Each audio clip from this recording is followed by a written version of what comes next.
ഇന്നത്തെ 2 amendment sections direct tax in the section നമ്മൾ recently wind up ചെയ്തു. We are moving on to the next major event of the day, amendment session on indirect tax by CA Anwar Abbas sir. So to officially welcome all of you to the session, I invite Siddharth K for the welcome speech. Good afternoon, everyone. എൻ്റെ പേര് സിദ്ധാർത്ഥ്, തൃശ്ശൂർ സിക്കാസ ട്രഷററാണ്. അപ്പോൾ നമുക്കിവിടെ കുറേ confusion ഉണ്ടായി, internet issue കാര്യങ്ങളൊക്കെ ആയിട്ട്. പക്ഷെ അതൊന്നും പ്രശ്നമില്ല, നമുക്ക് അതൊക്കെ ശരിയാക്കാം. അപ്പോൾ നമുക്ക് ആദ്യം തന്നെ നമ്മുടെ ക്ഷണം സ്വീകരിച്ചെത്തിയ അൻവർ സാറിനെയും പിന്നെ നിങ്ങളെല്ലാവരെയും ആദ്യം തന്നെ ഞാൻ ഇതിലേക്ക് വെൽക്കം ചെയ്യുന്നു. പിന്നെ നമുക്ക് ID എടുക്കാൻ പിന്നെ അൻവർ സാറില്ലാതെ പിന്നെ നമുക്ക് വേറെ ഓപ്ഷൻ അല്ല, അതിന് വേറൊരു ആളില്ല. നമുക്ക് പിന്നെ തൃശ്ശൂർ സിക്കാസ മീൻസ് കേരളത്തിലെ CS സ്റ്റുഡൻസിന് പിന്നെ വേറെ പരിചയപ്പെടുത്തേണ്ട ആവശ്യമൊന്നുമില്ല.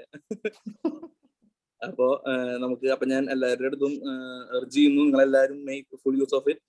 അപ്പോൾ ഞാൻ കൂടുതൽ പറഞ്ഞ് സമയം കളയുന്നില്ല, ഓൾറെഡി നമ്മൾ ടൈം ലേറ്റ് ആയി. അപ്പൊ ഞാൻ അടുത്ത് അതിന്റെ പ്രൊസീഡിങ്സിലേക്ക് ശ്രീലക്ഷ്മിയുടെ അടുത്ത് എന്താണെന്ന് വെച്ച് കഴിഞ്ഞാൽ ശ്രീലക്ഷ്മി കണ്ടിന്യൂ ചെയ്യും.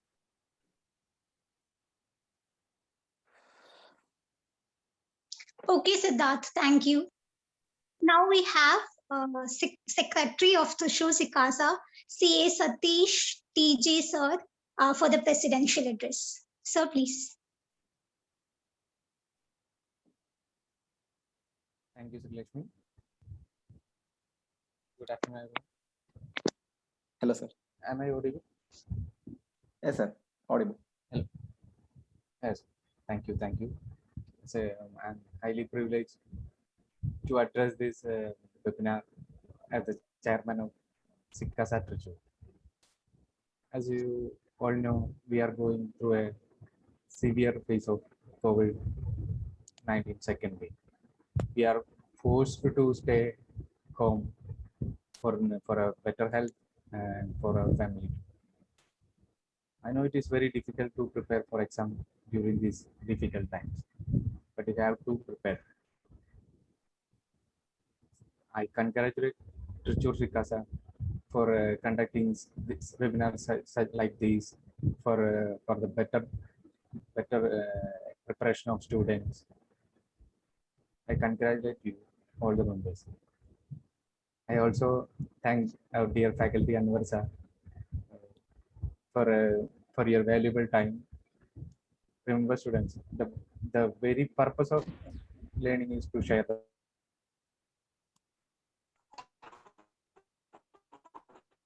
knowledge. That is what time. Make use of that valuable time. I wish you all success for your exam. Stay home, stay healthy. Thank you.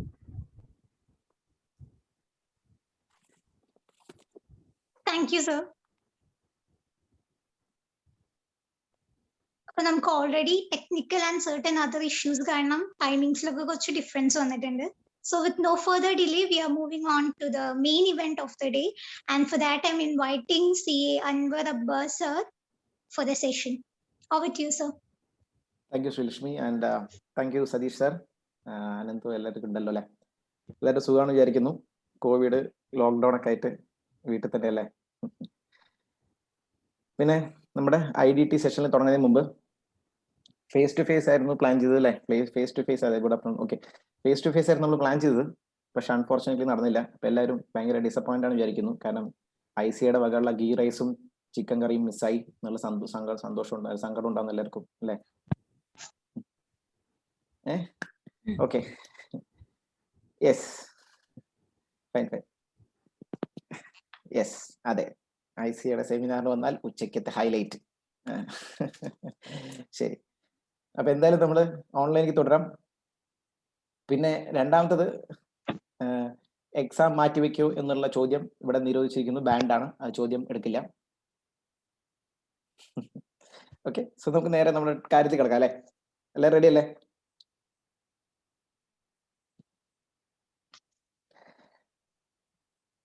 Yes, ready.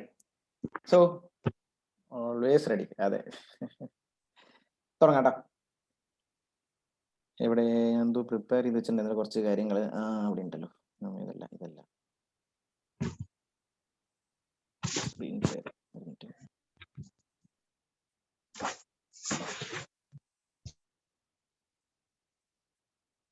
ഈ സ്ക്രീൻ കാണുന്നില്ലേ?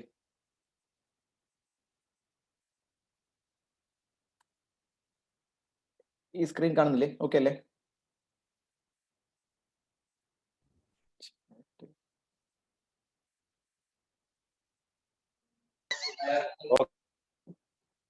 ഒരു മിനിറ്റ്, ഞാൻ ചാറ്റിന് ഇത് ഓൺ ചെയ്ത് വെക്കട്ടെ. കാണില്ല. ഒരു മിനിറ്റ്.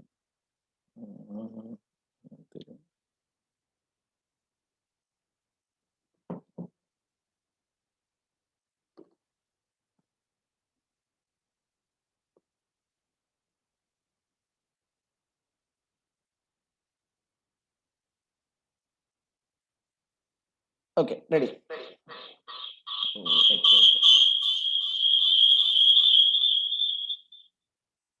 ഹലോ, കേൾക്കുന്നുണ്ടോ?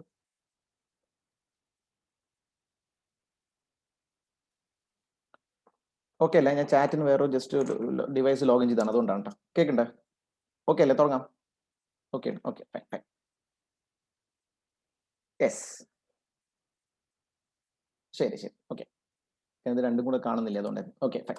ലിസൺ, ഫസ്റ്റ് ഓഫ് ഓൾ ICയുടെ അമെന്റ്മെന്റ്സ് നിങ്ങൾക്ക് എല്ലാവർക്കും അറിയാം. കട്ട് ഓഫ് ഡേറ്റ് 31 October 2020 എന്നർത്ഥം അല്ലേ? 31 October ശേഷമുള്ള ഒരു അമെന്റ്മെന്റ് നമുക്ക് അപ്ലിക്കബിൾ അല്ല. ഇപ്പൊ എക്സാം മെയ് 1 നടന്നാലും മെയ് 25 നടന്നാലും എപ്പോൾ നടന്നാലും 31 October ആണ് കട്ട് ഓഫ്. അതിന് ശേഷമുള്ള ഒരു അമെന്റ്മെന്റ് നിങ്ങൾക്ക് അപ്ലിക്കബിൾ അല്ല.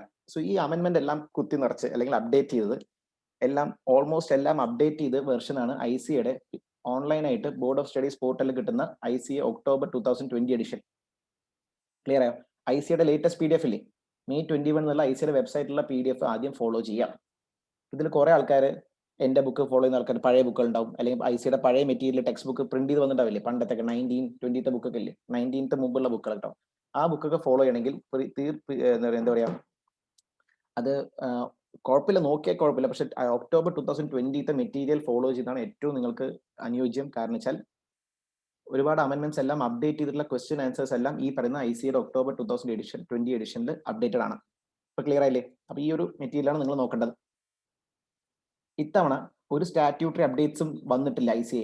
കണ്ടിട്ടോ? 31 October നമുക്ക് സ്റ്റാറ്റ്യൂട്ടറി അപ്ഡേറ്റ്സ് കൊണ്ട് സെപ്പറേറ്റ് ഒരു മെറ്റീരിയൽ ഇല്ല. കാരണം എന്താണെന്ന് അറിയോ? എല്ലാം ഈ October 2020 എഡിഷൻ ബുക്ക് തന്നെ അവർ അപ്ഡേറ്റ് ചെയ്തിട്ടുണ്ട്. സോ അതിന്റെ PDF വെച്ച് ഫോളോ ചെയ്യാം. ഓക്കെ ആണോ? യെസ്.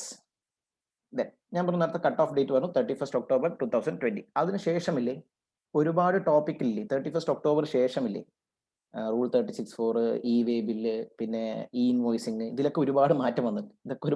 അതൊന്നും നമ്മൾ അറിഞ്ഞിട്ടേ ഇല്ല കേട്ടോ. നമ്മൾ ആ രാജ്യത്ത് ആ നാട്ടിലല്ല വിചാരിച്ചോളൂ. Okay, clear? സോ നമുക്ക് ഈ October 2020 എഡിഷനിൽ എന്താണോ ഉള്ളത് അത് മാത്രം അങ്ങോട്ട് പഠിക്കുക.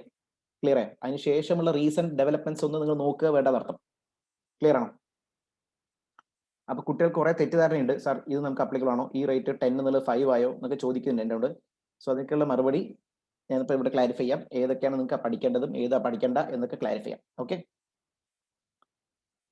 റെഡി? നമ്മൾ ടോപ്പിക്കിൽ കിടക്കാം. നമുക്ക് എന്റെ അപ്രോച്ച് എത്രയേ ഉള്ളൂ. നമ്മൾ 10 ചാപ്റ്റർ അല്ലേ GSTയിൽ അല്ലേ?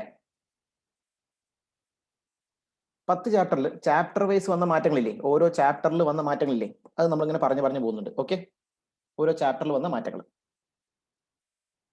Yes, first chapter GST in India and Introduction അല്ലേ? അതെ, ആ ചാപ്റ്ററിൽ വന്ന മാറ്റം. ഇത് മാറ്റം എന്ന് പറയാനല്ല, ഫസ്റ്റ് ഓഫ് ഓൾ ഇത് മനസ്സിലാക്കാൻ വേണ്ടി മാത്രം ഞാനൊരു ചെറിയൊരു എക്സാമ്പിൾ എടുത്തിട്ട് പറയുന്നത് മാത്രം. പെട്ടെന്ന് പറഞ്ഞു പോകാം. Tell me what happens if a trader in Trivandrum is selling something to a person in Coimbatore. Tell me, tax intra or interstate? എങ്ങനെ വരിക?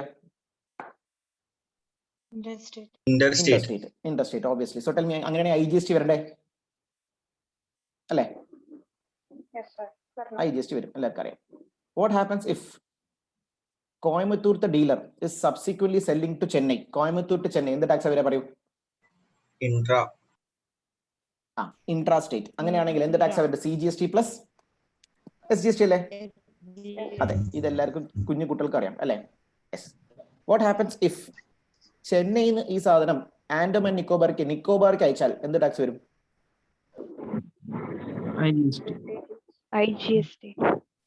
ഏതാ?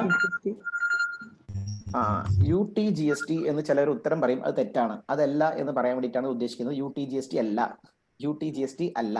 കുറെ പേർക്ക് ഉത്തരം UTGST ചിന്ത വരും. അതല്ല. ആ ഒരു സ്റ്റേറ്റോ ഒരു യൂണിയൻ ടെറിട്ടറിയുടെ പുറത്തേക്ക് പോവാണെങ്കിൽ ഓൾവേസ് IGST, അത് ആദ്യം ഓർത്ത് വെക്കാം. ഓക്കെ, സോ ചെന്നൈ അത് തമിഴ്നാട് സ്റ്റേറ്റ് നിന്ന് പുറത്തേക്ക് പോകല്ലേ, അപ്പൊ ഓൾവേസ് IGST. അത് എവിടേക്ക് പോകണം നോക്കേണ്ട ആവശ്യമില്ല, it is always IGST. Clear ആണോ? യെസ്. സോ അങ്ങനെയാണെങ്കിൽ ഈ ട്രാൻസാക്ഷൻ എന്താ വരിക? IGST. ഇനി സാറ് നിക്കോബാർ ആൻഡമാൻ അങ്ങോട്ടും ഇങ്ങോട്ടും അയച്ചാൽ ടെൽമി എന്താ വരിക? നിക്കോബാറിന് ആൻഡമാനിക്ക് അയച്ചാൽ ടെൽമി എന്താ വരിക? It is within union territory അല്ലേ? അല്ലേ? അപ്പൊ അവിടെ വരും C+UT വരും. ക്ലിയർ ആണോ? ക്ലിയർ അല്ലേ? Yes, very good. Last one tell me. അതെ, C+UT. ലാസ്റ്റ് ആൻഡമാനത്തെ ട്രേഡർ, ഈ ആൻഡമാനിലേക്കുള്ള വ്യക്തി, ഇയാൾക്ക് വിശാഖപട്ടണത്തിന് ഓർഡർ ഇട്ടിട്ട് ഇയാൾ മറിച്ച് വെക്കണല്ലോ വിശാഖപട്ടണത്തേക്ക്. അപ്പൊ എന്തായിരിക്കും? ആൻഡമാനിന്ന് പുറത്തേക്ക് പോകുന്നു, അങ്ങനെയാണെങ്കിൽ IGST. ഓൾവേസ് എന്തായിരിക്കും? IGST. Always IGST. ഓക്കെ, ചെറിയൊരു ക്ലാരിഫിക്കേഷൻ വേണ്ടി മാത്രം. അത് അമെന്റ്മെന്റ് കാര്യമൊന്നും അല്ല, ചുമ്മാ സ്റ്റുഡൻസിന് തെറ്റിദ്ധാരണയുണ്ട്, അതൊക്കെ ഒന്ന് മാറ്റി കൊടുക്കാന്ന് മാത്രമേ ഉള്ളൂ. ഒരു ടെറിട്ടറിയിൽ നിന്ന് യൂണിയൻ ടെറിട്ടറിക്ക് പോവുകയാണെങ്കിലും IGST ആണ് വരിക എന്നർത്ഥം. പുറത്ത് വേറെ ടെറിട്ടറി IGST വരിക. യൂണിയൻ ടെറിട്ടറി അകത്ത് വിറ്റാൽ മാത്രമേ UTGST വരൂ എന്നർത്ഥം. Okay, yes. എല്ലാവരും ചാറ്റ് ബോക്സിൽ യെസ് ഒക്കെ ഓക്കെ ഒക്കെ അടിച്ചോളൂ, എന്നിട്ട് എനിക്ക് അടുത്ത പോട്ടെ. Yes yes, okay, done done. Now tell me what happens if ഇതില് വരദ മേനോൻ എക്സാമ്പിൾ, ഇതിൽ student Varada Menon is going to Delhi വെച്ചോളൂ. ഡൽഹിയിൽ പോയിട്ട്, ഡൽഹി ചാന്ദിനി ചൗക്കിൽ പോയിട്ട്, ഇപ്പോഴും ഡൽഹിയിൽ പോകാൻ പ്ലാൻ ഒന്നും ആർക്കും ഉണ്ടാവില്ല, കുറച്ചു കാലം മുമ്പ് വെച്ചോളൂ. ഡൽഹിയിൽ പോയിട്ട് you are purchasing some say for example textile products. അങ്ങനെയാണെങ്കിൽ ടെൽ മീ എന്ത് ടാക്സ് വരിക? ഡൽഹിയുടെ അകത്ത് പോയി സാധനം മേടിക്കുകയാണെങ്കിൽ Delhi state or union territory പറയൂ? Union territory. Delhi state or union territory പറയൂ?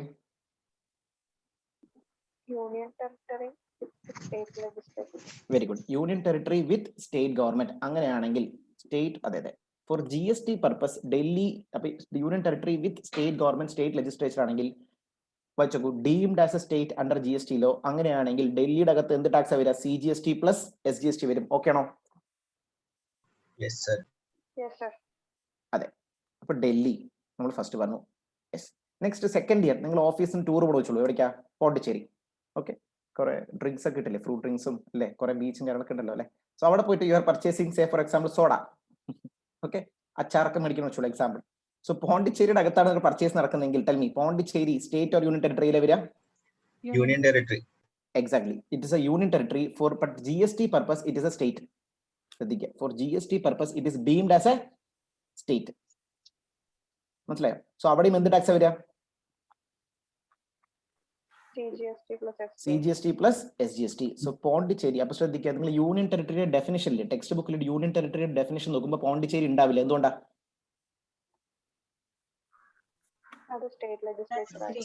സ്റ്റേറ്റ് ആയിട്ട് കണക്കാക്കുന്നതുകൊണ്ട് അത് യൂണിയൻ ടെറിട്ടറി ഡെഫിനേഷൻ ഉണ്ടാവില്ല എന്നർത്ഥം. യെസ്.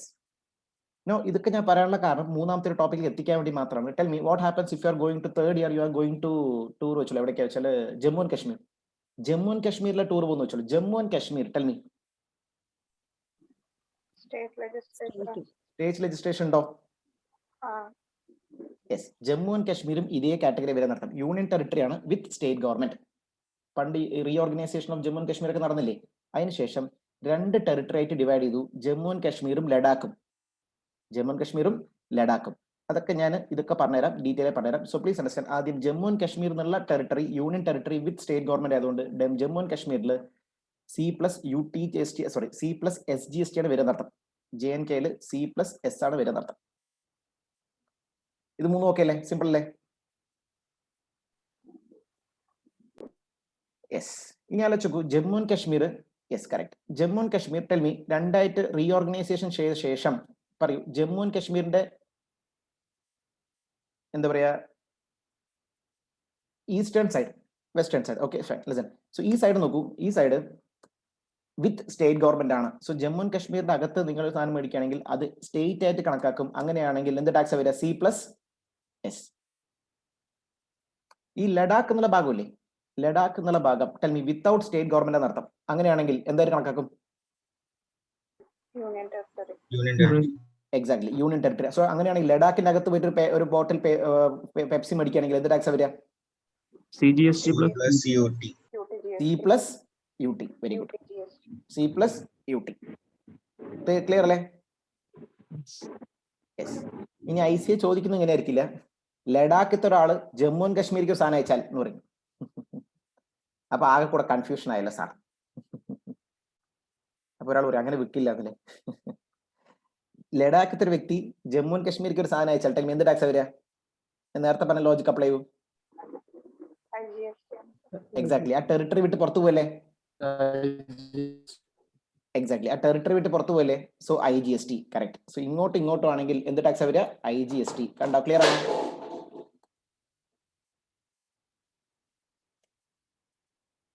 യെസ്. അപ്പോൾ ഫസ്റ്റ് ചേഞ്ച് നിങ്ങൾ നോട്ട് വെക്കേണ്ടത് എഴുതി വെച്ചോളൂ. ഫസ്റ്റ് ചേഞ്ച് നോട്ട് വെക്കേണ്ടത് JNK with state legislature treated as state. Ladakh without state legislature treated as UT.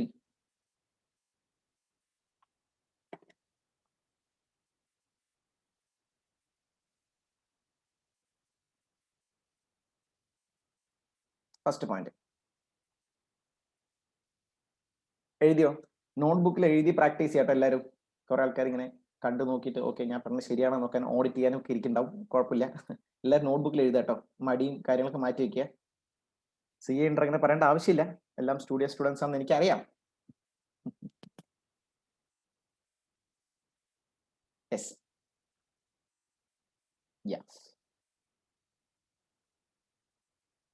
Yes. So union territory with state governments ഏതൊക്കെയാ നോക്കൂ. DPJ ഏതൊക്കെയാ? Union territory with state governments ആരൊക്കെയാ? 3 DPJ ആരൊക്കെയാ? Delhi, Puducherry and Jammu and Kashmir അല്ലേ?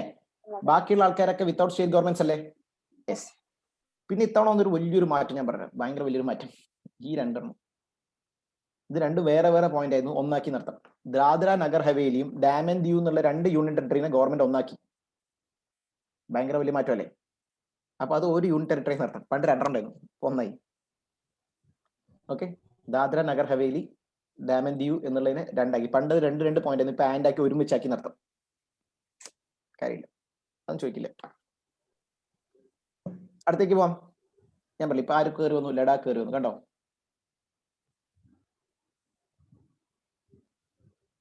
അപ്പോ എന്താ ഇരിക്കുന്നത് വൈശാഖൻ? അപ്പോ ഇൻട്രോ വരൂലല്ലേ എന്നാ?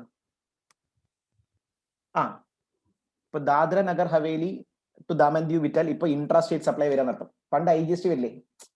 മനസ്സിലായോ? ഇനി ICAക്ക് ചിന്തിച്ചൊരു ക്വസ്റ്റ്യൻ ഉണ്ടാക്കാൻ നോക്കി കഴിഞ്ഞാൽ അങ്ങനെ ചെയ്യാം. മനസ്സിലായോ? ഇപ്പൊ ദാദ്ര നഗർ ഹവേലി ദാമൻ ദിയു ഒക്കെ ഒരു ടെറിട്ടറി ആയില്ലേ? ഇതെല്ലാം കൂടെ ഒരു UT അല്ലേ? അപ്പൊ ഇതിന്റെ അകത്ത് അങ്ങോട്ടും വിറ്റാൽ എന്ത് ടാക്സ് വരാ പറയൂ?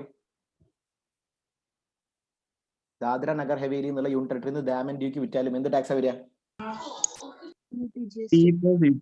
C plus UT. Correct. Very good. C plus S വരില്ല. S വരില്ലല്ലോ, യൂണിയൻ ടെറിട്ടറി അല്ലേ? C plus UT. Correct. Done. So introduction clear അല്ലേ? Yes, sir. Yes.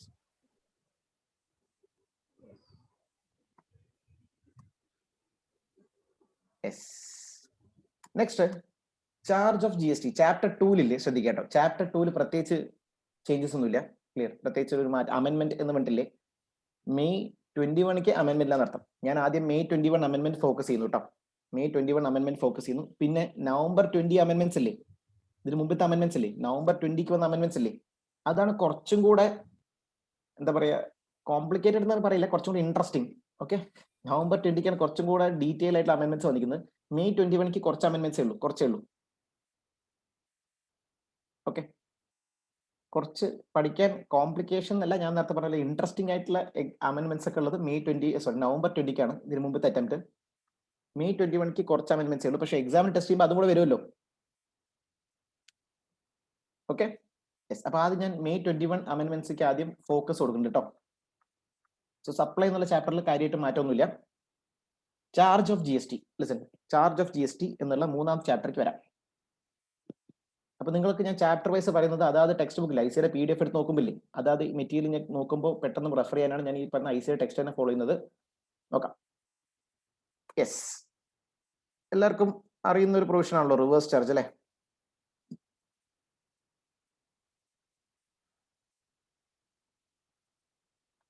RCM ശ്രദ്ധിക്കുക, രണ്ട് സെക്ഷനിൽ ഡിസ്കസ് ചെയ്യുന്നുണ്ട്. ആർ സി എമ്മിന്റെ സെക്ഷൻ ഏതാ പറയൂ? ആർ സി എമ്മിന്റെ section 9 subsection 3. Very good. 9 subsection 3 ആണ് ആർ സി എമ്മിന്റെ സെക്ഷൻ അല്ലെ? അതിന്റെ കൂടെ സെക്ഷൻ 9(4) ഉണ്ട്. 9(3)ഉം 9(4) ഉണ്ട്. ഓക്കെ, ആർ സി എമ്മിന് രണ്ട് സെക്ഷൻ ഉണ്ട്, 9(3)ഉം 9(4)ഉം. ഈ 9(3)ല് നോട്ടിഫൈഡ് ആയിട്ടുള്ള സർവീസസ് ആണ് കവർ ചെയ്യുന്നത്. നോർമലി നോട്ടിഫൈഡ് ആയിട്ടുള്ള സർവീസസ് മാത്രമേ ICA പഠിക്കാൻ പറ്റുള്ളൂ. ഗുഡ്സ് പഠിക്കാൻ പറ്റില്ല, പഠിക്കേണ്ട ആവശ്യമില്ല. നോട്ടിഫൈഡ് ആയിട്ടുള്ള സർവീസസ്, നോട്ടിഫിക്കേഷൻ നമ്പർ ഓർമ്മയുണ്ടോ? 13/17 നോട്ടിഫിക്കേഷൻ അറിയാലോ? അറിയില്ലേ? ഓർമ്മയില്ലേ? Yes. Insurance agent, recovery agent, അങ്ങനെ കുറെ കേസ് വരുന്നില്ലേ? അതെല്ലാം 9 സബ്സെക്ഷൻ 3ലാണ്. 13/17. ഇനി 9 സബ്സെക്ഷൻ 4 ഡിസ്കസ് ചെയ്യുന്ന പോയിന്റ് ശ്രദ്ധിക്കുക. Unregistered person to registered person ആണെങ്കിൽ RCM applicable to registered person. ഇതാണ് 9(4). So unregistered person to registered person supply നടത്തി കഴിഞ്ഞാൽ RCM is applicable to registered person. Example, ഞാൻ ICA തൃശ്ശൂരിൽ വന്നു വെച്ചോളൂ. ICA തൃശ്ശൂരിൽ വന്നിട്ട് example I am registered person exam okay ആണ്. ICA തൃശ്ശൂർ തൊട്ടപ്പുറത്തൊരു ചായക്കടയിൽ പോയിട്ട് ചായ കുടിക്കണം വെച്ചോളൂ. ചെറിയ തട്ടുകട. സോ തട്ടുകടക്കാരൻ രജിസ്റ്റേർഡ് അല്ല. So unregistered person is providing food services to Anwar വെച്ചോളൂ. Exam registered person. അങ്ങനെയാണ് ടെൽ മീ GST അടയ്ക്കുന്ന ഉത്തരവാദിത്തം ആർക്ക് വരും? എനിക്ക് വരും. പറയൂ. എനിക്ക് വരില്ലേ? എനിക്ക് വരുമെന്നല്ലേ? അപ്പൊ പ്ലീസ് അണ്ടർസ്റ്റാൻഡ്, എല്ലാ സപ്ലൈയും 9(4)ൽ കവേർഡ് അല്ല. എല്ലാ സപ്ലൈയും 9(4)ൽ കവേർഡ് അല്ല. എല്ലാ സപ്ലൈയും 9(4)ൽ കവേർഡ് ആയി കഴിഞ്ഞാൽ എനിക്ക് പുറത്തിറങ്ങാൻ പറ്റാത്ത അവസ്ഥയാവില്ലേ? അയ്യോ ടാക്സ് ശരിയല്ലേ? ഓക്കെ, എല്ലാ സപ്ലൈയും 9(4)ൽ കവേർഡ് ആയി കഴിഞ്ഞാൽ രജിസ്റ്റേർഡ് പേഴ്സണ് പുറത്തിറങ്ങാൻ പറ്റാത്ത അവസ്ഥയാവും. ശരിയല്ലേ? അതുകൊണ്ട് ഗവൺമെന്റ് പറഞ്ഞു only on notified supplies. Notified സപ്ലൈസിന് മാത്രമേ 9(4) അപ്ലിക്കബിൾ ആവുള്ളൂ. ക്ലിയർ ആയോ? യെസ്. ആ നോട്ടിഫൈഡ് സപ്ലൈ ഒരെണ്ണം മാത്രമേ ഉള്ളൂ. ദാറ്റ് ഈസ് റിലേറ്റിംഗ് ടു എഴുതിച്ചുള്ളൂ. റിലേറ്റിംഗ് ടു കൺസ്ട്രക്ഷൻ എഴുതിച്ചുള്ളൂ. കൺസ്ട്രക്ഷനുമായി ബന്ധപ്പെട്ട ഇൻഡസ്ട്രിക്ക് മാത്രമേ 9(4) എന്നുള്ള RCM വരുള്ളൂ. ക്ലിയർ ആയോ? കൺസ്ട്രക്ഷനുമായി ബന്ധപ്പെട്ട ഇൻഡസ്ട്രിക്ക് മാത്രമേ 9(4) എന്നുള്ള RCM വരുള്ളൂ നടത്തും.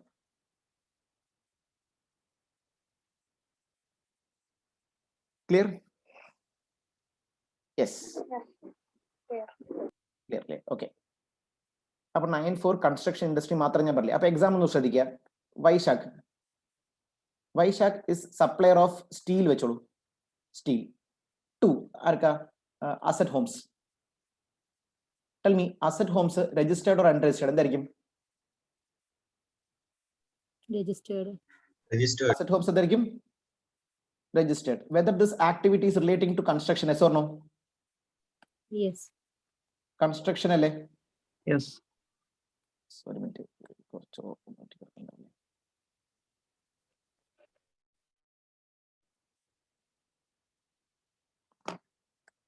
yes.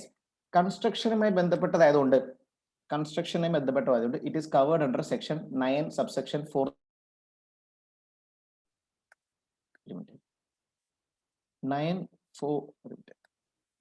9(4) covered. So tell me, unregistered person. Vaishak is unregistered വെച്ചോളൂ. URD. Vaishak is unregistered to registered person ആണെങ്കിൽ tell me ഇവിടെ ഒരു 6 ലക്ഷം വെച്ചോളൂ. 6 ലക്ഷം കൂടെ സ്റ്റീൽ അയച്ചു കൊടുത്തു കഴിഞ്ഞാൽ tell me ടാക്സ് അടയ്ക്കണം. ആരടയ്ക്കണം? അസറ്റ് ഹോംസ് അടയ്ക്കണം. Very good. Listen good. ഇനി ഇവിടെ അടുത്തതിൽ ഇമ്പോർട്ടന്റ് ചെറിയൊരു പോയിന്റ് ആയിട്ട് അതെ അസറ്റ് ഹോംസ് ടാക്സ് അടയ്ക്കാൻ നടത്താം. സോ ഈ 6 ലക്ഷത്തിന്റെ റിവേഴ്സ് ചാർജ് അസറ്റ് ഹോംസ് അടയ്ക്കാൻ നടത്താം. Okay fine good. പക്ഷെ ഇതിൽ ചെറിയൊരു അഡ്ജസ്റ്റ്മെന്റ് ശ്രദ്ധിക്കുക. വാട്ട് ഹാപ്പൻസ് ഇസ് വൈശാഖ് അപ്പുറത്തുണ്ട്. നമുക്കൊരു കാര്യം അടുത്തത് Tata steel. Tell me registered or unregistered? എന്തായിരിക്കും? രജിസ്റ്റേർഡ് അല്ലേ? ടാറ്റ സ്റ്റീല് അതെ അസറ്റ് ഹോംസിന് 94 lakhs സ്റ്റീൽ വിറ്റുണ്ട് വെച്ചോളൂ. 94 lakhs സ്റ്റീൽ വിറ്റുണ്ട് വെച്ചോളൂ. ഓക്കെ, അങ്ങനെയാണെങ്കിൽ ടെൽ മീ ഇതിന്റെ ടാക്സ് അടയ്ക്കണം? രജിസ്റ്റേർഡ് ഓബ്വിയസ്ലി ടാറ്റ സ്റ്റീലിന് അടയ്ക്കണ്ടേ? പറയണ്ടോ? ശരിയാണോ? ഫോർവേഡ് ചാർജിന്റെ വാല്യൂ രജിസ്റ്റേർഡ് അല്ലേ? അപ്പൊ ടാറ്റ സ്റ്റീലിന് അടയ്ക്കും. ഓക്കെ അല്ലേ? യെസ്. അപ്പൊ ഇവിടെ ടാറ്റ സ്റ്റീലിന്റെ ലയബിലിറ്റി ഏത് മാത്രമേ ഉള്ളൂ പറയും എല്ലാവരും? RCM ഏത് മാത്രമേ ഉള്ളൂ? RCM ഏതിന് മാത്രമേ വരുള്ളൂ? Unregistered to registered. ആ എത്ര? 6 lakhന്റെ മുകളിൽ 6 lakhsന് മുകളിൽ RCM വരില്ല. എന്താ സാർ? 6 lakhsന് മുകളിൽ RCM വരില്ല. അതെന്താന്നുള്ളതിൽ ഒന്ന് ശ്രദ്ധിച്ച് അപ്ലൈ. അപ്പൊ ആ ഒരു കാര്യം മനസ്സിലായില്ലേ? അൺരജിസ്റ്റേർഡ് രജിസ്റ്റേർഡ് ആണെങ്കിൽ രജിസ്റ്റേർഡ് അടയ്ക്കുന്നത് മനസ്സിലായില്ലേ? കൺസ്ട്രക്ഷൻ ഇൻഡസ്ട്രി ആണ് മനസ്സിലായില്ലേ? ഓക്കെ അല്ലേ? ഈ 2 പോയിന്റ് ഓക്കെ അല്ലേ? മൂന്നാമത്തെ പോയിന്റ് കൂടി ഉണ്ട് പഠിക്കാണ്ട്, ശ്രദ്ധിക്കുക. ഒരു ലിമിറ്റ് വെച്ച് നടത്താം. ആ ലിമിറ്റിന്റെയും താഴെയാണ് അൺരജിസ്റ്റേർഡ് പർച്ചേസ് ഉണ്ടെങ്കിൽ കുഴപ്പമില്ല നടത്താം. ഒരു ലിമിറ്റ് വെച്ചിട്ട് ആ ലിമിറ്റിന്റെ താഴെയാണ് അൺരജിസ്റ്റേർഡ് പർച്ചേസിംഗിലും കുഴപ്പമില്ല നടത്താം. ആ ലിമിറ്റ് എത്രയാ എന്നത് നമുക്ക് ഇവിടെ ഈ സ്ലൈഡിൽ ഡിസ്കസ് ചെയ്യാം. ഒന്ന് വായിച്ചു നോക്കൂ, ഇത് മനസ്സിലാക്കാൻ പറ്റും നോക്കൂ. എത്രയാ കണ്ടോ? എത്രയാ?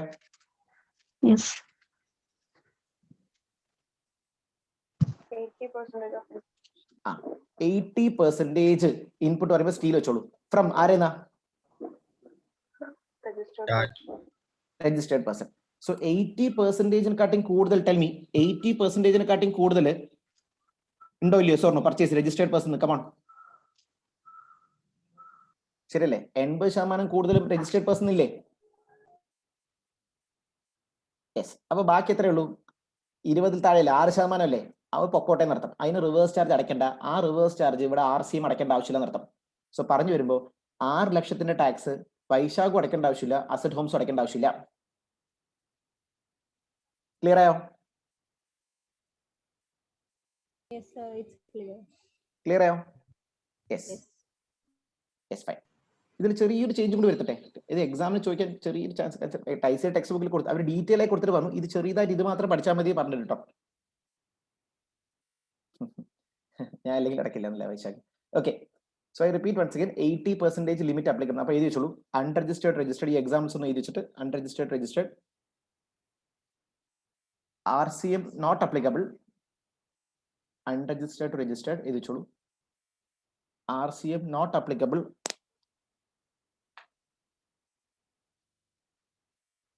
RCM not applicable if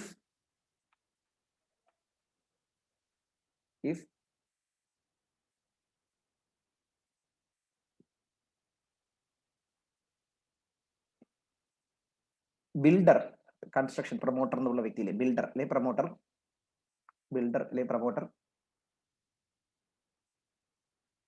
has purchased 80% or more inputs from registered person.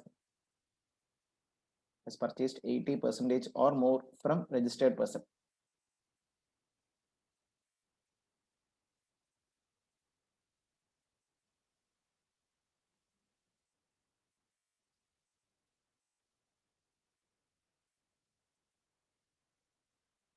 Okay, clear ആയോ? Okay, sir. Yes, yes. ഇത് ചെറിയൊരു ചേഞ്ച് കൂടെ കേട്ടോ, ചെറിയൊരു മാറ്റം കൂടെ ഞാൻ പറഞ്ഞുതരാം. Listen. Yes, yes. ICA text ബുക്കിൽ പറഞ്ഞു പോകുന്നതുകൊണ്ട് ഞാൻ ജസ്റ്റ് പറഞ്ഞു മാത്രമേ ഉള്ളൂ. Listen. Tell me what happens if it is like this. 77 പിന്നെ എത്ര വരിക? 23 അല്ലേ? 100 നമുക്ക് 100 എത്തിക്കാം. സോ ടെൽ മീ, അങ്ങനെയാണെങ്കിൽ ഇവിടെ 80% ഉണ്ടോ? 80% ആയിട്ടില്ലല്ലോ, ശരിയല്ലേ? 80% താഴെയല്ലേ? അങ്ങനെയാണെങ്കിൽ 23 ലക്ഷത്തിന് എന്ത് വരാം? RCM വന്നൂടെ? അതും വലിയ 3 ലക്ഷത്തിന് മതി നടത്താം. 3 ലക്ഷത്തിന് RCM മതി നടത്താം. ഏതാ ഈ 3 ലക്ഷം പറയാൻ പറ്റുമോ? ഏതാ 3 ലക്ഷം?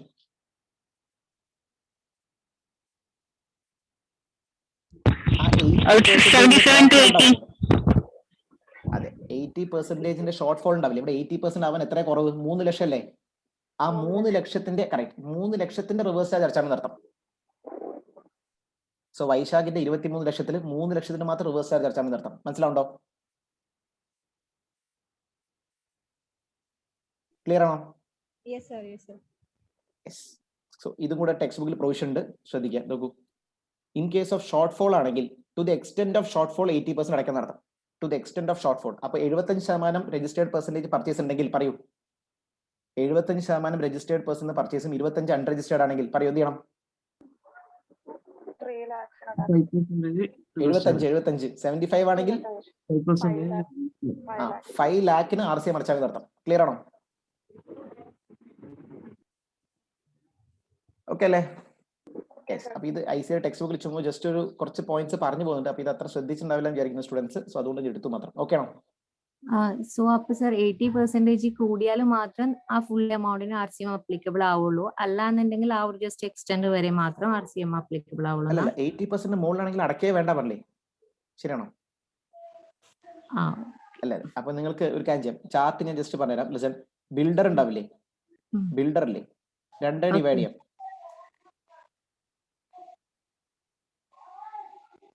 80% or more purchases from registered person. Tell me, ഇങ്ങനെയാണെങ്കിൽ 80% കൂടുതൽ ഉണ്ടെങ്കിൽ പിന്നെ എന്ത് വേണ്ട? RCM വേണ്ട എന്നർത്ഥം. RCM not applicable on unregistered purchases. മനസ്സിലായോ? Okay okay. Yes. Less than 80 ആണെങ്കിൽ ടെൽ മീ എന്ത് വരും?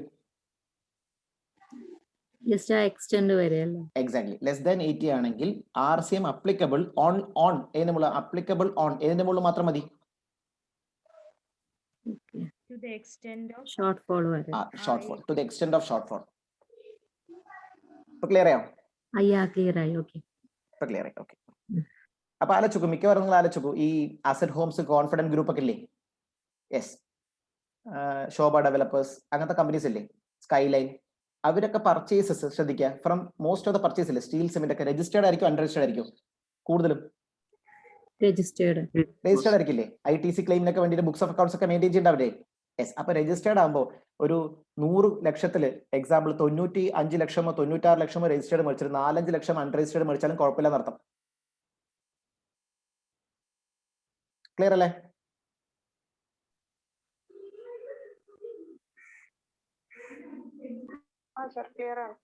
ഓക്കെ. അടുത്തേക്ക് പോ.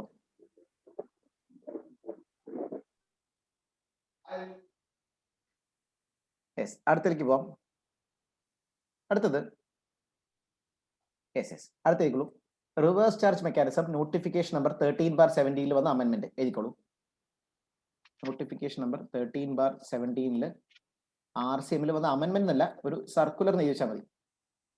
Circular relating to directors services എഴുതിക്കോളൂ. Circular relating to directors services. Circular relating to director services. അത് ഇത്തവണ അമെന്റ്മെന്റ് ആയിട്ട് വന്നാണ്. May 21 വന്ന അമെന്റ്മെന്റ് ആണ്. ഇതുകൊണ്ട് ടെസ്റ്റ് ചെയ്യാൻ ചാൻസ് ഉണ്ട്. യെസ്. സോ നമുക്ക് എല്ലാവർക്കും അറിയാം, റിവേഴ്സ് ചാർജിൽ ഡയറക്ടർ കമ്പനിക്ക് വേണ്ടി ചെയ്ത സർവീസസിന് കമ്പനി വേണം ടാക്സ് അടയ്ക്കാൻ നടത്താം റിവേഴ്സ് ചാർജിൽ, ശരിയല്ലേ? അതെ. അപ്പൊ director providing services to company ആണെങ്കിൽ company has to pay tax under RCM. ഇതെല്ലാവർക്കും അറിയാം. ഓക്കെ. So done. സോ അങ്ങനെയാണെങ്കിൽ പിന്നെ ഒരു തർക്കം വരും, ഈ ഡയറക്ടർ എംപ്ലോയിയും കൂടി ആണെങ്കിലോ എന്നുള്ളത്. ഡയറക്ടറെ employee, for example whole time ഡയറക്ടറെ കമ്പനീസ് ആയിട്ട് എംപ്ലോയി ആയിട്ട് കണക്കാക്കേണ്ടി വെച്ചോളൂ. അപ്പൊ പുള്ളിക്കാരന് എംപ്ലോയ്മെന്റ് കോൺട്രാക്ട് ആണ് വെച്ചോളൂ. അങ്ങനെയാണെങ്കിൽ ഷെഡ്യൂൾ 3 ഓർമ്മയുണ്ടോ? സപ്ലൈ ഓഫ് ഗുഡ്സും അല്ല സപ്ലൈ ഓഫ് സർവീസും അല്ല എന്നുള്ള നെഗറ്റീവ് ലിസ്റ്റ് കൺസെപ്റ്റ് ഇല്ലേ, അതിൽ വരും. ഷെഡ്യൂൾ 3 എത്ര 6 ഐറ്റത്തില് ഫസ്റ്റ് ഐറ്റം ആണ് service by employee to employer, ശരിയല്ലേ? അതെ. അപ്പൊ ഷെഡ്യൂൾ 3 കവേർഡ് ആകുമോ റിവേഴ്സ് ചാർജ് വരുമോ എന്നുള്ളതല്ലേ? അതെ, കറക്റ്റ്. ആ കൺഫ്യൂഷൻ മാറ്റാനാണ് ഗവൺമെന്റ് ഈ ഒരു സർക്കുലർ ഇറക്കി എന്നർത്ഥം. ഓക്കെ. അപ്പൊ അത് ചാപ്റ്റർ 3 പോയി നോക്കിയാൽ ഈ സർക്കുലർ കാണാൻ പറ്റും. ഞാൻ ജസ്റ്റ് അതിന്റെ ഷോർട്ട് വേർഷൻ പറഞ്ഞുതരാം. So example, there are 2 directors വെച്ചോളൂ, Aishwarya, Amrita. Okay. There are 2 directors of AM limited. Example, Aishwarya, Amrita രണ്ടുപേരും ഡയറക്ടേഴ്സ് വെച്ചോളൂ. രണ്ടുപേരും ഒരു കമ്പനിയുടെ ഡയറക്ടേഴ്സ് വെച്ചോളൂ. AM limited. ഇതില് എക്സാമ്പിൾ ഇങ്ങനെയൊന്നും ആവണമെന്നില്ല, പക്ഷെ പറഞ്ഞു മാത്രം. Amrita is independent director. Independent director വെച്ചോളൂ. അങ്ങനെയാണെങ്കിൽ നോട്ട് ട്രീറ്റഡ് ആസ് എന്താ എംപ്ലോയി ആയിട്ട് കണക്കാക്കില്ല നടത്താം. ഇൻഡിപെൻഡന്റ് ഡയറക്ടർ ഉണ്ടാവില്ലേ? ക്ലിയർ. അങ്ങനത്തെ ഒരു കണക്കാക്കുന്നത് നമ്മൾ ഈ പറയുന്ന കാറ്റഗറിയിൽ ഇൻഡിപെൻഡന്റ് ഡയറക്ടറിനെ എംപ്ലോയി ആയിട്ട് കണക്കാക്കില്ല നടത്താം. സാധാരണ കണക്കാക്കില്ല. ക്ലിയർ. അതൊരു എന്താ പറയാ, ഒരു ട്രാൻസ്പെറൻസി കൂട്ടാൻ വേണ്ടിയിട്ടില്ലേ? ഓക്കെ. കോർപ്പറേറ്റ് ഗവർണൻസ് കേട്ടിട്ടുണ്ടോ ടേം? കോർപ്പറേറ്റ് ഗവർണൻസ് കേട്ടിട്ടില്ലേ? അതെ. സോ അങ്ങനത്തെ കാര്യങ്ങളൊക്കെ പ്രൊമോട്ട് ചെയ്യാൻ വേണ്ടി ഗവൺമെന്റ് കൊണ്ടുവന്ന സ്കീമാണല്ലോ ഈ ഇൻഡിപെൻഡന്റ് ഡയറക്ടേഴ്സ് സ്കീം ഒക്കെ അല്ലെ. അങ്ങനെ ഒരു ഇൻഡിപെൻഡന്റ് ഡയറക്ടർ ഉണ്ടെങ്കിൽ അയാൾ അവരുടെ എംപ്ലോയി എന്നല്ല നടത്തും, അയാൾ ബോർഡ് മീറ്റിംഗിന് മാത്രമേ വരുള്ളൂ. സാധാരണ ബോർഡ് മീറ്റിംഗ്സിന് മാത്രമേ വരുള്ളൂ. അങ്ങനെയാണെങ്കിൽ ടെൽമി എംപ്ലോയി അല്ലെങ്കിൽ ഷെഡ്യൂൾ 3 കവേർഡ് അല്ല നടത്തും. സോ ടെൽമി എന്ത് വരും? എന്ത് വരും? RCM വരും. RCM വരും. ഓക്കെ ആണോ? എല്ലാവരും എഴുതിയോ? യെസ്. ടെൽമി അതർ ഡയറക്ടേഴ്സ്, ബാക്കിയുള്ള ഡയറക്ടേഴ്സിലെ നമ്മൾ ഹോൾ ടൈം പാർട്ട് ടൈം എന്നൊക്കെ പറഞ്ഞ് പല പേരിലും വിളിക്കില്ലേ? അതർ ഡയറക്ടേഴ്സ്, നോമിനി ഡയറക്ടേഴ്സ്, അങ്ങനെ പല പേരിലും വിളിക്കും. ഈ അതർ ഡയറക്ടേഴ്സിന് കമ്പനി പേയ്മെന്റ് കൊടുക്കുന്നില്ലേ? ഫോർ എക്സാമ്പിൾ ഐശ്വര്യക്ക് കമ്പനി പേയ്മെന്റ് കൊടുക്കുമ്പോൾ TDS പിടിക്കണ്ടേ? അതെ, TDS പിടിക്കണം. അപ്പൊ remuneration declared as salary in the books of accounts അർത്ഥം. ഫോർ എക്സാമ്പിൾ ഐശ്വര്യക്ക് ശമ്പളം കൊടുക്കുമ്പോൾ സാലറി എന്നുള്ള ഹെഡിലാണ് ഡെബിറ്റ് ചെയ്യുന്നത് വെച്ചോളൂ. സാലറി എന്നുള്ള ഹെഡാണ് ഡെബിറ്റ് ചെയ്യുന്നത്. എന്നിട്ട് സാലറിയുടെ TDS സെക്ഷൻ 192 അല്ലേ? ഇൻകം ടാക്സിൽ സാലറി 192 പ്രകാരം ഐശ്വര്യക്ക് TDS പിടിച്ചിട്ടാ പൈസ കൊടുക്കുന്നെങ്കിൽ നമ്മളത് പ്രൂവ് ചെയ്യാണ്. നമ്മൾ കൊടുക്കുന്ന സാലറി തന്നെയാണ് നമ്മൾ പ്രൂവ് ചെയ്യാണ്. അങ്ങനെയാണെങ്കിൽ ഷെഡ്യൂൾ 3 കവേർഡ് ആണെന്ന് അർത്ഥം. മനസ്സിലാവുണ്ടോ? സോ കമ്പനി എങ്ങനെ അക്കൗണ്ട് ചെയ്യുന്നു, കമ്പനി എങ്ങനെ TDS പിടിക്കുന്നു നോക്കിയിട്ട് വേണം RCM വരുമോ ഇല്ലയോ തീരുമാനിക്കാൻ. മനസ്സിലാവുണ്ടോ?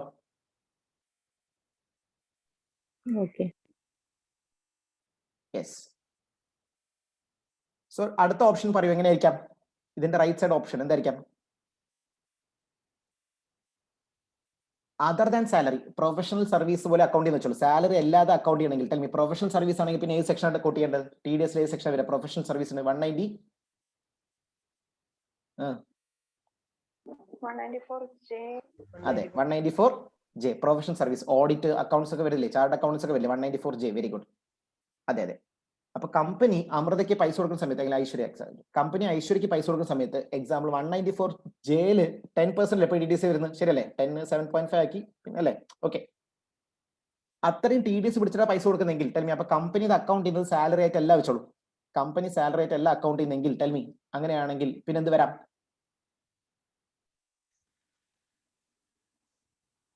RCM വരില്ലേ? ക്ലിയർ ആയോ? Yes. So I repeat once again, രണ്ട് ക്ലാരിഫിക്കേഷൻ വരുന്നത്. So tell me first of all എല്ലാവരും ഒന്ന് പറയൂ, ഇൻഡിപെൻഡന്റ് ഡയറക്ടർ ആണെങ്കിൽ എന്താ ചെയ്യേണ്ടത് പറയൂ. എവിടെ നോക്കണം എന്ന് നോക്കേണ്ട ആവശ്യമില്ല. ഇൻഡിപെൻഡന്റ് ഡയറക്ടർ ആണെങ്കിൽ എംപ്ലോയി ആണോ? എംപ്ലോയി എംപ്ലോയി ആയിട്ട് കണക്കാക്കില്ല. ഇൻഡിപെൻഡന്റ് ഡയറക്ടർ എംപ്ലോയി ആയിട്ട് കണക്കാക്കില്ല. അതൊരു പുറത്തുനിന്ന് വന്ന വ്യക്തിയാണ് അയാൾ അല്ലെ. അയാൾ പുറത്തുനിന്ന് വ്യക്തിയുടെ അപ്പൊ അങ്ങനെയാണെങ്കിൽ അതിന് ഓൾവേസ് RCM നടത്താം. സോ കമ്പനിക്ക് 3 ഇൻഡിപെൻഡന്റ് ഡയറക്ടേഴ്സ് ഉണ്ടെങ്കിൽ ആ 3 പേരുടെയും RCM കമ്പനി അടയ്ക്കണം നടത്താം. വ്യക്തമായോ? ബാക്കി 7 ഡയറക്ടേഴ്സ് എക്സാമ്പിൾ മൊത്തം 10 പേരിൽ 3 പേര് ഇൻഡിപെൻഡന്റ്, ബാക്കി 7 പേരിൽ കമ്പനി അയാൾക്ക് പൈസ കൊടുക്കുമ്പോൾ കമ്പനി എങ്ങനെയാണ് അക്കൗണ്ട് ചെയ്യുന്നത് നോക്കിയിട്ട് വേണം ഈ പറയുന്ന GST അപ്ലിക്കബിലിറ്റി നടത്താം. ക്ലിയർ ആയോ? Yes, sir. In the books of company ട്ടാ, അറിയാലോ? In the books of company. Yes. അടുത്തേക്ക് പോയാലോ? എനി ഡൗട്ട് ഉണ്ടോ? യെസ്. ഈ ഒരു ചാർട്ടിന്റെ കോണ്ടെക്സ്റ്റിൽ നിങ്ങളുടെ അടുത്ത ജോലിയാണ് ഈ സർക്കുലർ മുഴുവൻ വായിക്കുക എന്നുള്ളത്. Okay okay. ഓക്കെ, ഇനി ഈ സർക്കുലർ ഓരോന്നോരോന്ന് വായിച്ചു കഴിഞ്ഞാൽ നിങ്ങൾക്ക് ക്ലാരിറ്റി ഉണ്ടാവും. ഇതാണ് ICAI ടെക്സ്റ്റ് ബുക്ക് തന്നെയാണ് സർക്കുലർ. കണ്ടോ? സോ ഞാൻ ഇവിടെ പറഞ്ഞു, remuneration paid to such independent director is not an employee and reverse charge applicable. കണ്ടോ?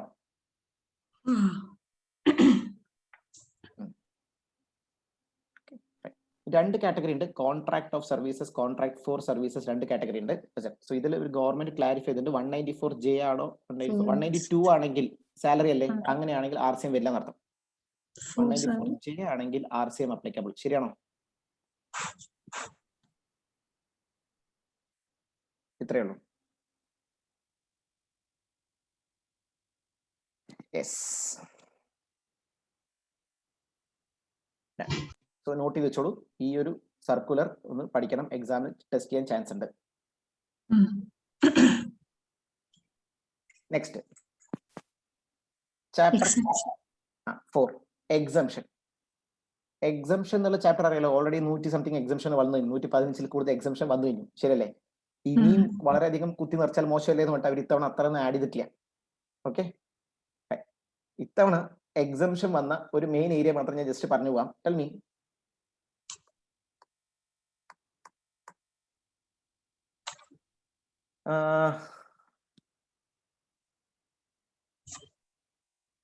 എക്സാമ്പിൾ റിലയൻസ് ജിയോ സ്വന്തമായിട്ട് ഒരു സാറ്റലൈറ്റ് ഉണ്ടാക്കാൻ വെച്ചോളൂ.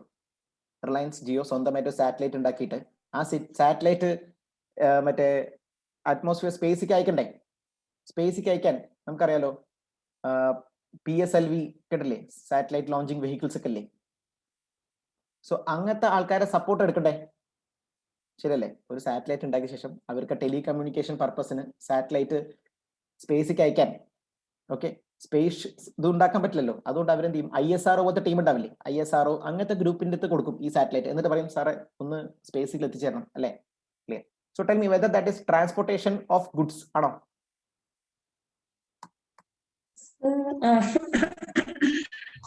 സ്പേസ് എക്സ്, അതെ അതെ.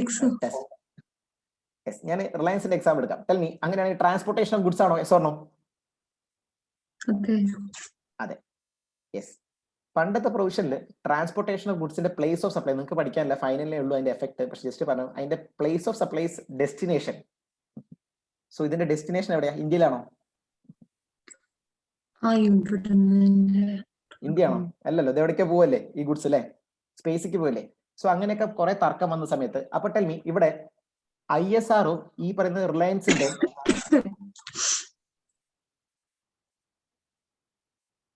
റിലയൻസിന്റെ ഈ പറയുന്ന സാറ്റലൈറ്റ് സ്പേസിൽ എത്തിച്ചേരാൻ, ടെൽ മീ, അതെ അതെ, സ്പേസിൽ എത്തിച്ചേരാൻ whether Reliance has to make a payment to ISRO, yes or no? Yes, sir. Yes or no? Yes. ഒരു 8 കോടി വെച്ചോളൂ എക്സാമ്പിൾ. 8 കോടി രൂപ ചെലവാക്കിയിട്ടാണ് റിലയൻസ് ചെലവാക്കിയിട്ടാണ്. അപ്പൊ ISRO ഇൻകം അല്ലേ 8 crore? Yes or no? Yes. Yes, sir. ISROന് ഈ 8 കോടി ഇൻകത്തിന് മുകളിൽ government has given exemption. Tax ഇല്ല നടത്തും. സോ ഈ എക്സംഷൻ വരുന്നതിന് മുമ്പ് എന്തായിരുന്നു? ടാക്സ് അടയ്ക്കണമെന്ന് കേട്ടോ. ഇപ്പൊ പറഞ്ഞു satellite launching services are exempted എന്ന് പറഞ്ഞു. അപ്പൊ അതിൽ ആരൊക്കെ വരാൻ നോക്കിയോ? ISRO വരും. പിന്നെ ഒരു ആൻട്രിക്സ് കോർപ്പറേഷൻ ഒരു ഗ്രൂപ്പ് ഉണ്ട്. ഈ 3 പേര് പേര് എഴുതി വെച്ചോളൂ. ISRO, ആൻട്രിക്സ് കോർപ്പറേഷൻ, പിന്നെ ഒരു NSIL, new space India limited. ഈ 3 പേരും താഴത്തേക്ക് കോമൺ, അല്ലെങ്കിൽ താഴത്തേക്ക് റൈറ്റ് സൈഡ് കോമൺ ആയിട്ട് വെച്ചാൽ മതി. ഈ 3 പേർക്കും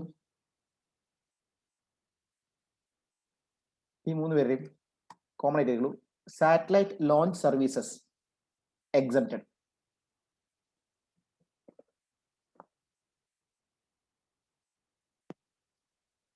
satellite launch services exempted.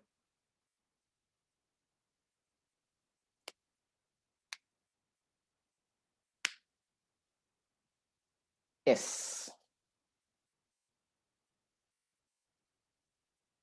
Clear ആണോ? എല്ലാവർക്കും ഓക്കെ അല്ലേ?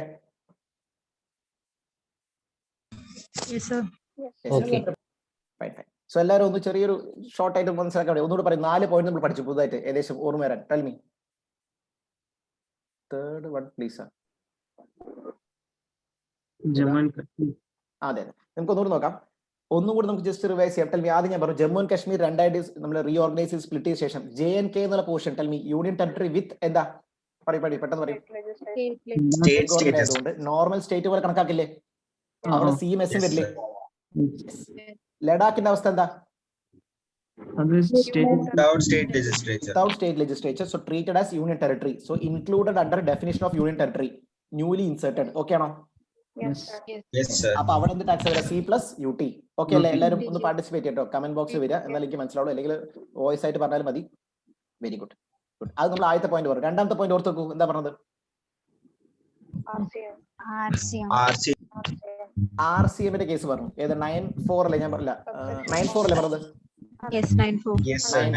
9/4 പ്രത്യേകത എന്താ? അൺരജിസ്റ്റേർഡ് രജിസ്റ്റേർഡ് ആണെങ്കിൽ ആരടക്കണം?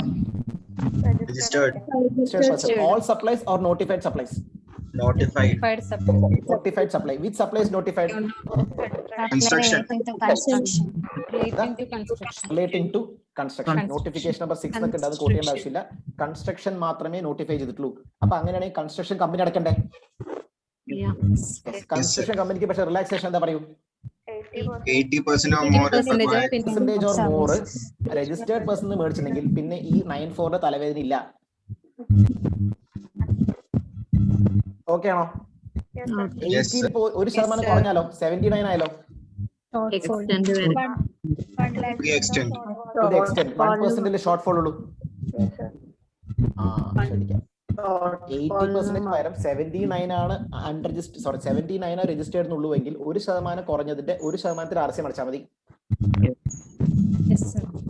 Okay fine. അതിലൊരു പോയിന്റ് എക്സ്ട്രാ ആഡ് ചെയ്യാനുള്ളത് ശ്രദ്ധിക്കാട്ടോ.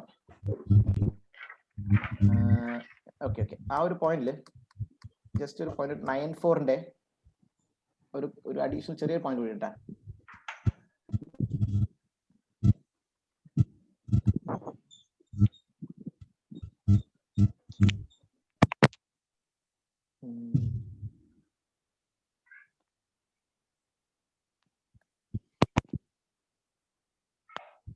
Okay, Malabar Cements 92 lakhs. Vaisakh 8 lakhs. He is unregistered person dealing in cement. Yes. So പറയൂ, അങ്ങനെയാണെങ്കിൽ ഓഡിയോ ശ്രദ്ധിക്കുക. ലിസൺ, ടെൽ മീ, അങ്ങനെയാണെങ്കിൽ പറയൂ, അൺരജിസ്റ്റേർഡ് പേഴ്സൺ 92 lakhs രജിസ്റ്റേർഡ് അല്ലേ? മലബാർ സിമെന്റ്സ് രജിസ്റ്റേർഡ് അല്ലേ? ഓക്കെ ആണോ? യെസ്. ഇപ്പൊ മലബാർ സിമെന്റ്സ് 92 lakhs ഉള്ളത് കൊണ്ട് RCM 8 ലക്ഷം വരുമോ?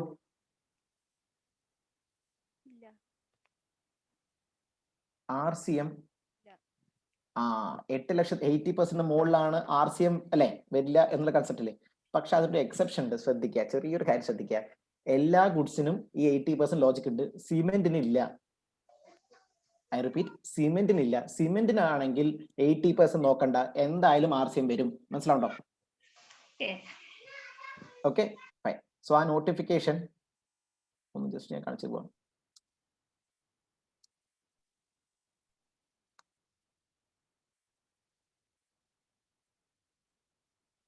ഈ നോട്ടിഫിക്കേഷൻ നോക്കൂ.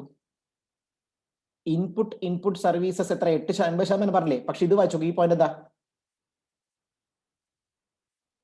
ഈ പോയിന്റ് മനസ്സിലായോ?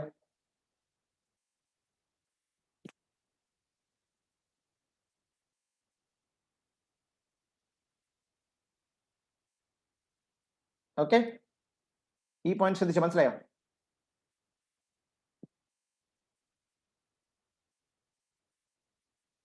ഹലോ, ക്ലിയർ ആണോ എല്ലാവർക്കും? ഓക്കെ ആണോ? Yes, sir. സിമെന്റ് ആണെങ്കിൽ നിങ്ങൾ 1 ലക്ഷം ആണെങ്കിൽ ശരി, 2 ലക്ഷം ശരി, എന്തായാലും ശരി RCM വരുന്ന അർത്ഥം. സോ അവിടെ ജസ്റ്റ് അപ്ഡേറ്റ് ചെയ്തോളൂ, cement always RCM under 94 from unregistered person. Same logic ആണ് ക്യാപിറ്റൽ ഗുഡ്സിൽ, കാരണം ഇവിടെ ഇൻപുട്ട് സർവീസ് മാത്രം നിർത്താം. ഓക്കെ, സോ അവിടെ ജസ്റ്റ് എഴുതിച്ചോളൂ. എക്സാമ്പിൾ, ക്രഷിംഗ് മെഷീൻ അതൊരു ക്യാപിറ്റൽ ഗുഡ്സ് ആയിട്ടു. രജിസ്റ്റേർഡ് ആണെങ്കിൽ registered person is liable to pay GST നടത്താം. അവിടെയും 80% നോക്കണ്ട നടത്താം. അവിടെയും 80% നോക്കേണ്ട ആവശ്യമില്ല നടത്താം.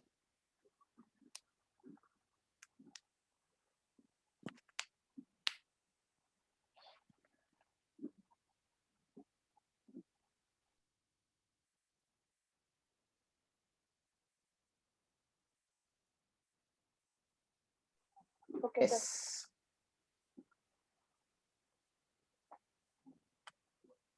Done. നമ്മൾ അടുത്ത പറഞ്ഞ പോയിന്റ് മൂന്നാമത്തെ പോയിന്റ് ഏതായിരുന്നു? പറയൂ, പെട്ടെന്ന് പറയൂ, ഏതായിരുന്നു? ഡയറക്ടർ, ശരിയല്ലേ? അതെ സർ. ഡയറക്ടർ ഉറപ്പല്ലേ? ഇൻഡിപെൻഡന്റ് ആണെങ്കിൽ RCM, സാലറി ആണെങ്കിൽ 992 ആണെങ്കിൽ RCM വേണ്ട, ഷെഡ്യൂൾ 3 അല്ലാത്ത ഡയറക്ടേഴ്സിനൊക്കെ RCM. 994 വരുന്ന എല്ലാ ഡയറക്ടേഴ്സിനും RCM, ശരിയല്ലേ? ലാസ്റ്റ് പറഞ്ഞത് സ്പേസ് ലോഞ്ചിങ് സർവീസസിന് ഇൻകം കിട്ടുന്ന 3 ആൾക്കാർ ആരൊക്കെയാ?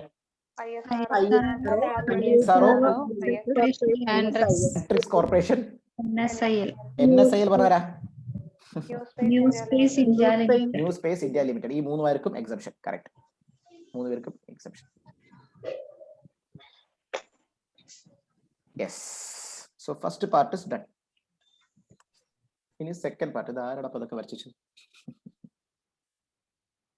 ഓപ്ഷൻ?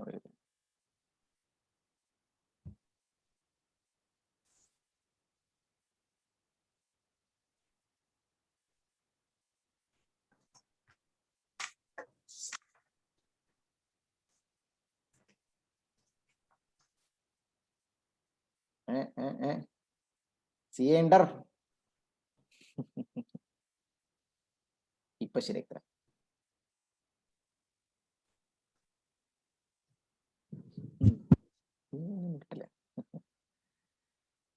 യെസ്, അടുത്ത ഹെഡിങ്ങിൽ കിടക്കാം. റെഡി? അടുത്തത് ചാപ്റ്റർ 5 ഏതായിരുന്നു പറയൂ? ചാപ്റ്റർ 5 ഏതാ? 5A 5B അല്ലെ? 5A ഏതായിരുന്നു? ടൈം ഓഫ് സപ്ലൈ അല്ലേ? Yes. 5B value of supply അല്ലേ? അതെ അതെ. TOS VOS അതിൽ പ്രത്യേകിച്ച് മാറ്റമൊന്നുമില്ല. അതായത് May 21 പ്രത്യേകിച്ച് മാറ്റമൊന്നുമില്ല. ഓക്കെ, അപ്പൊ അത് ഒഴിവായില്ലേ? രക്ഷപ്പെട്ടില്ലേ? യെസ്. അടുത്തത് ചാപ്റ്റർ 6 ഏതാ? മെയിൻ ചാപ്റ്റർ ആണല്ലോ അല്ലെ?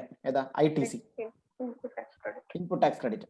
അതിലും ഇത്തവണ തലവേദന ഉണ്ടാക്കാൻ പറ്റുന്ന ഒരു അമെന്റ്മെന്റും ഇല്ല എന്നർത്ഥം. ITCയിലും അമെന്റ്മെന്റ് ഇല്ല. Okay, yes. അപ്പൊ ITCയിൽ നിങ്ങൾ ശ്രദ്ധിക്കേണ്ടതും എനിക്ക് ഒരുപാട് തവണ കോൾ വന്നതുമായിട്ടുള്ള ഒരു അമെന്റ്മെന്റ് ഞാൻ പറഞ്ഞുതരാം. കുറെ പേര് ചോദിച്ചു, സാർ ഒരു റൂൾ 36 സബ് റൂൾ 4 അതേതാ? സപ്ലയർ GSTR 1 ഫയൽ ചെയ്ത് കഴിഞ്ഞാൽ ഒരു 60,000 വെച്ചോളൂ. GSTR 1 output tax. ഇത് നേരെ റെസിപ്പിയന്റിന്റെ GSTR 2 വരില്ലേ? ഓർമ്മയുണ്ടോ? സപ്ലയർ GSTR 1 ഫയൽ ചെയ്താൽ നേരെ റെസിപ്പിയന്റിന്റെ ഇൻപുട്ട് ടാക്സ് ആയിട്ട് വരില്ലേ GSTR 2? യെസ്.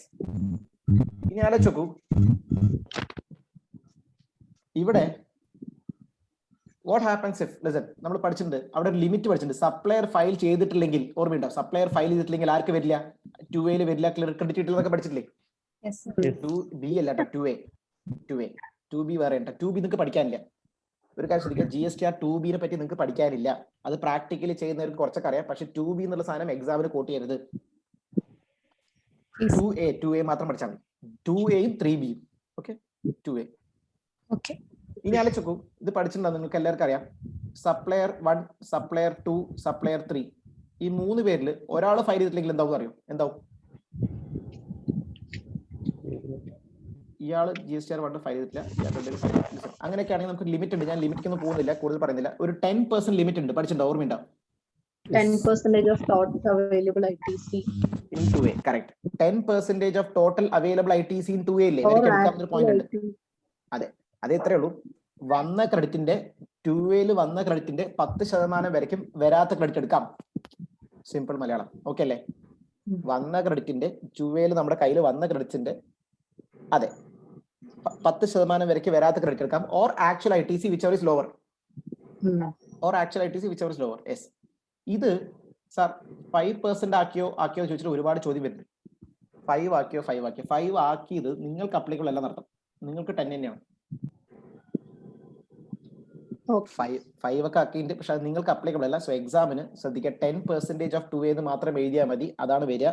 പിന്നെ അത് സബ്സിക്വന്റ്ലി ഒക്ടോബറിന് ശേഷമാണ് 5 ആക്കിയത്. അത് നിങ്ങൾക്ക് പഠിക്കാനില്ല. ക്ലിയർ ആയോ? അത് ഡിസംബറിൽ വന്ന അമെന്റ്മെന്റ് ആണ്. അതുകൊണ്ട് നിങ്ങൾക്ക് എക്സാം ഇല്ല. സോ 10% ഓഫ് 2A തന്നെ പഠിക്കുക. നിങ്ങൾ ചാപ്റ്റർ ITC ചാപ്റ്റർ നോക്കിയാൽ കാണാൻ പറ്റും. ഇത് ഒരുപാട് പേര് പ്രാക്ടിക്കലി ഓഫീസിൽ ചെയ്യുന്ന ആൾക്കാർക്കുള്ള ഡൗട്ട് ഒക്കെയാണ്. പിന്നെ കുറെ പേര് എവിടെ നിന്നറിയില്ല, കുറെ പേര് ഇങ്ങനെ ചോദിക്കും, സാർ 5 ആക്കിയില്ലേ? ഞാൻ പറഞ്ഞു 5 ആക്കി, നിങ്ങൾക്കില്ല. നമ്മളിപ്പോ എന്താ നാട്ടിൽ നടക്കുന്ന അറിയില്ലല്ലോ, കാരണം നമ്മൾ മെയ് എക്സാം എഴുതല്ലേ, ശരിയല്ലേ?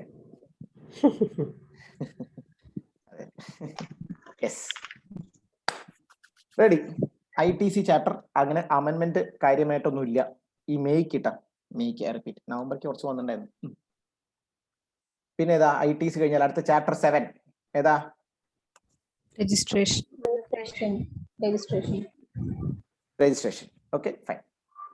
അത് നമുക്കൊരു കാര്യം ചെയ്തല്ലോ, ഒരു 10 മിനിറ്റ്സ് ബ്രേക്ക് എടുത്ത് തുടങ്ങാം. ഓക്കെ, രജിസ്ട്രേഷൻ, ആധാർ ഓതന്റിക്കേഷൻ ഒക്കെ വന്ന കേസാണ്. നമുക്കൊരു 10 മിനിറ്റ്സ് തുടങ്ങാം. ഓക്കെ അല്ലേ? 10 മിനിറ്റ് കേട്ടോ. 4 മണിക്ക് തുടങ്ങാം.